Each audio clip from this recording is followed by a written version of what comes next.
What would you say if I told you the Philippines is on the brink of a major political shift? Yes, you heard it right. Today, we're going to dive into the fascinating world of the Philippine political landscape, where intrigue meets history, and the future of a nation hangs in the balance. Let's start with the administration currently in power, led by no other than Ferdinand Marcos Jr. Taking the helm in a time of great political tension, Marcos Jr. has become a figure of immense interest and scrutiny. His leadership is viewed by some as a beacon of hope, while others see it as a return to a past that the country has been trying so hard to move away from. The administration's policies and initiatives are as diverse as they are contentious. From infrastructure development to poverty alleviation, each action is seen through a lens of polarized perspective. The stakes are high and every move is watched with bated breath, both locally and internationally. Now let's turn our attention to the ongoing internal political conflict. This isn't a new phenomenon, mind you. The seeds of this discord were sown long ago, and they have taken root in the very fabric of the nation's political culture. The conflict is multifaceted, involving a complex web of power struggles, ideological differences, and historical grudges. It is a chess game of high stakes where the players are many and the game board is the future of the Philippines. But what does all this mean for the average Filipino? For the street vendor in Manila, the farmer in the Visayas, or the fisherman in Mindanao? It means change, uncertainty, but also hope. For every political decision, every shift in power brings about a ripple effect, touching every corner of the archipelago.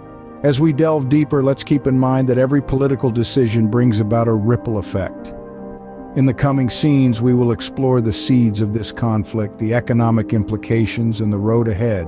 So sit tight and prepare for a journey into the heart of the Philippine political puzzle. To understand the present, we must revisit the past. In the rich tapestry of Philippine politics, seeds of conflict were sown by key figures whose actions still ripple through the present day. Let's delve into this intricate backstory, painting a picture of the current Philippine administration under Ferdinand Marcos Jr.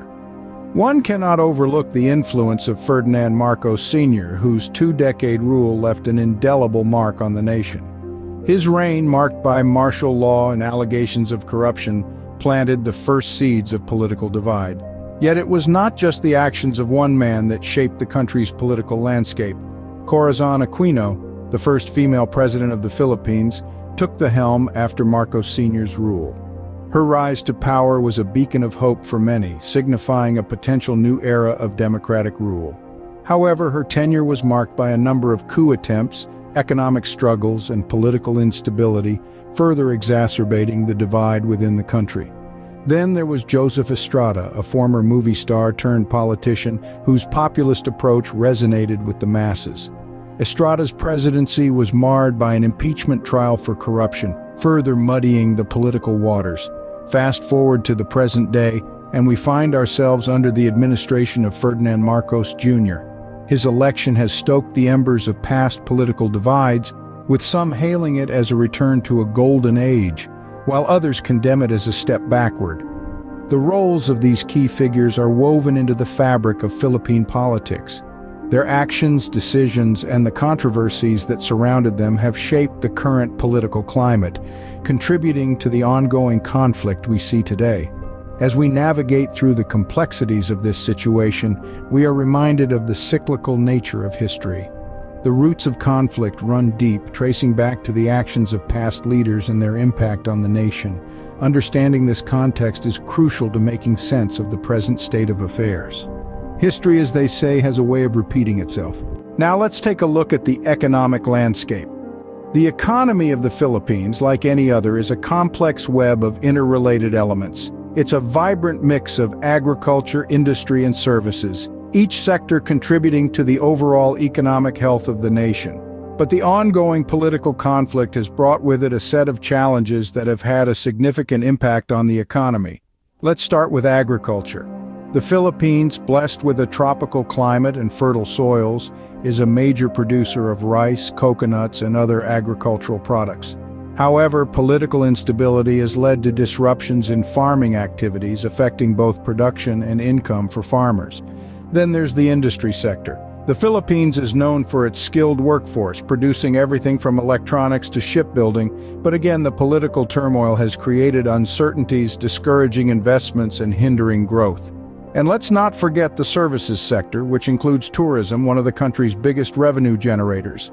The political situation has had a dampening effect on this too, with potential tourists wary of visiting amidst the unrest.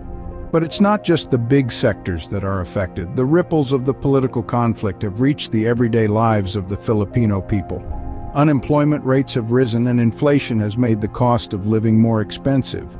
The average Filipino is feeling the pinch, with their livelihoods directly impacted by the state of the economy. And yet, amidst all this, the Filipino people remain resilient. They continue to work, to farm, to create, to serve, in hopes of a better tomorrow. It's a testament to their indomitable spirit, a beacon of hope in these challenging times. In the end, the economy is much like a house of cards. It's delicate, intricately balanced, and requires a careful touch. Any disruption can cause it to wobble, to sway, and in worst-case scenarios, to fall. The political conflict in the Philippines is one such disruption, a gust of wind blowing against the house of cards. The economy, like a house of cards, is delicate and requires a firm yet gentle touch. So, where does the Philippines go from here? That's the million-peso question, isn't it? As we look towards the horizon, we are reminded that the road ahead is filled with uncertainty, but also brimming with possibilities. Let's talk about potential solutions. The key to unlocking the stalemate within the current political landscape lies in unity. Unity doesn't mean agreeing on everything, but it does mean setting aside differences for the greater good. It's about recognizing that there's more that binds us than divides us. Unity is the road that can lead the Philippines out of the current quagmire. Next, we need to talk about compromise. In any political impasse, compromise is the bridge that connects differing viewpoints. It's about finding common ground, even when that ground seems to be shifting beneath our feet. In the context of the Philippines, compromise will be essential in navigating the complexities of the ongoing political conflict.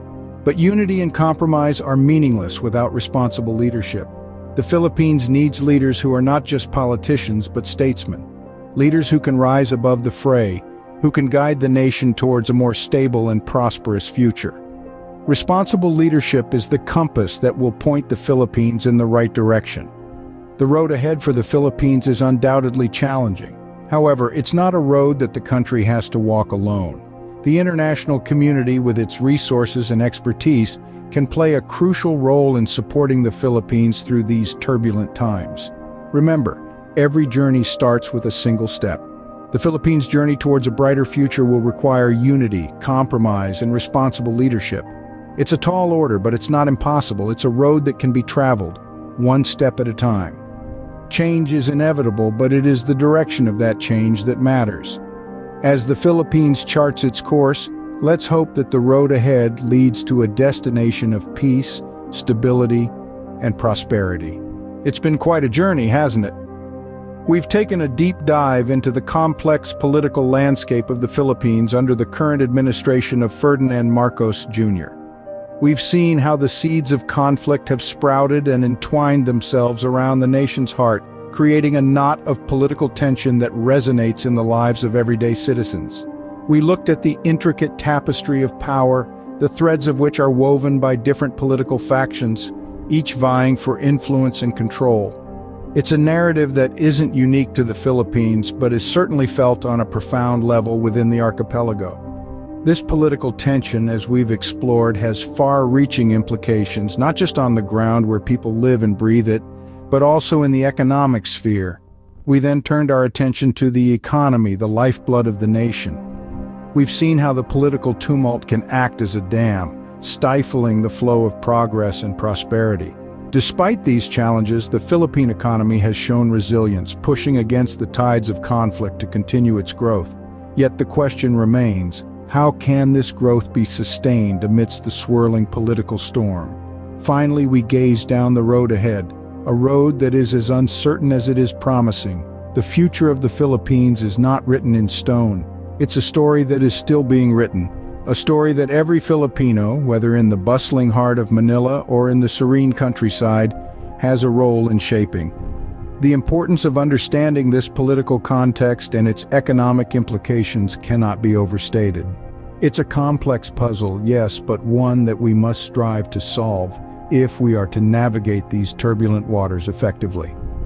Remember, the future of the Philippines lies in the hands of its people. Your voice matters. It's not just about the voices in the halls of power, but the voices of everyday Filipinos. Each one has a story to tell, a voice to be heard, and a role to play in shaping the destiny of their nation.